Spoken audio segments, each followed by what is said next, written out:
BJP प्रदेश प्रभारी doctor Radha Mohandas Agarwal ने फिर से दावा किया है कि हम 84 सहित सभी 5 सीटों पर जीतेंगे।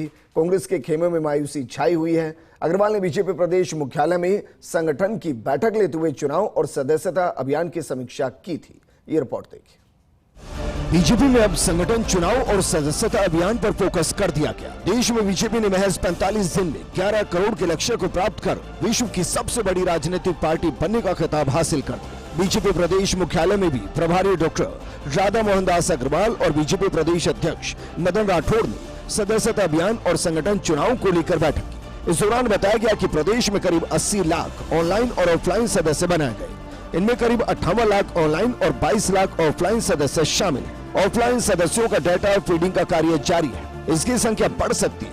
आगामी 15 दिनों में बीजेपी के बूथ और मंडल स्तरीय कार्यकर्ताओं को और जिला अध्यक्षों को अपना लक्ष्य पूरा करना होगा। सदस्यता अभियान के बाद मंडल और बूथ समिति के चुनाव पर भी कार्य होगा। इसके अलावा उपचुनाव में सभी 7 सीटों पर जीत का दावा किया। हम रामगढ़, झुंझुनू, खींवसर, देवली, दौसा, सलम्बूर जीतेंगे, ये तो सामान्य खबर थी। हम 84 भी जीतने जा रहे हैं। 7 की 7 विधानसभा।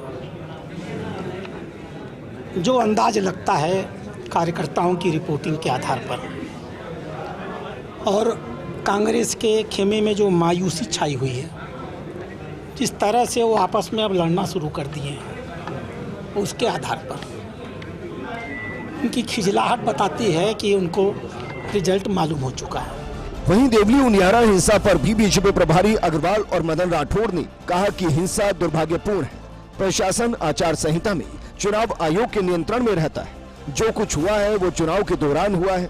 आचार संहिता के बाद हम इस घटना का मूल्यांकन करेंगे। हम चुनाव आयोग के किसी काम में हस्तक्षेप नहीं करते। प्रशासन प्रत्यक्ष रूप से चुनाव आयोग के नियंत्रण में रहता है। जो कुछ हुआ है वो चुनाव के दौरान ही हुआ भी है।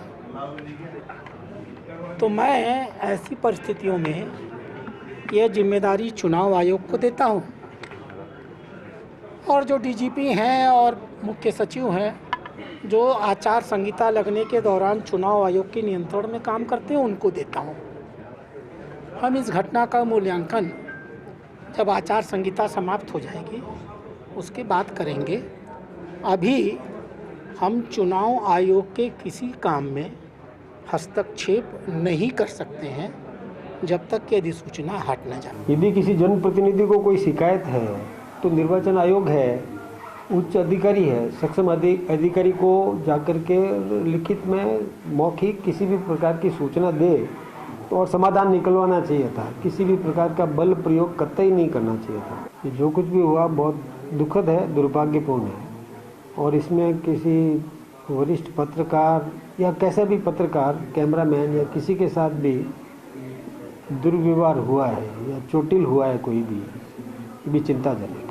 कतई नहीं होना चाहिए। तो कानून का काम करेगा, निश्चित रूप से करेगा। ऐसे किसी भी घटना को कतई बर्दाश्त नहीं किया जाएगा। बैठक में बीजेपी प्रदेश प्रभारी डॉक्टर राधा मोहनदास अग्रवाल ने संगठन पर्व के लिए प्रत्येक जिले की कार्यशाला और मंडल कार्यशाला को लेकर विस्तृत चर्चा की। समीक्षा बैठक में मंच पर संगठन पर्व अभियान की सह संयोजक एवं विधायक अनीता बघेल, सदस्यता अभियान प्रदेश सह संयोजक एवं बीजेपी प्रदेश मंत्री विजेंद्र पूनिया उपस्थित रहे। सालों पहले जब भारतीय जनता पार्टी में संगठन के चुनाव हुए थे तब विवाद पनपा था और साफ तौर पर 2 कैंप आमने सामने हो गए थे। यही कारण है कि मदन राठौड़ ने यही कोशिश की है कि बीजेपी राजस्थान के संगठन चुनावों की प्रक्रिया पूरी तरह निष्पक्ष और पारदर्शी हो और यही भारतीय जनता पार्टी के संगठन प्रक्रिया की खूबी भी है। बीजेपी के राज्य के चुनाव अधिकारी इसी काम में जुटे हैं और अब क्योंकि उपचुनावों का शोर पूरी तरह थम चुका है, रिजल्ट्स का इंतजार है, लेकिन संगठन चुनाव प्रक्रिया को तय समय में पूरा करना ज़रूरी है और दिसंबर के आखिर तक भाजपा के प्रदेश अध्यक्ष का चुनाव किया जाएगा। कैमरा जर्नलिस्ट संजय के साथ योगेश शर्मा, फर्स्ट इंडिया, जयपुर।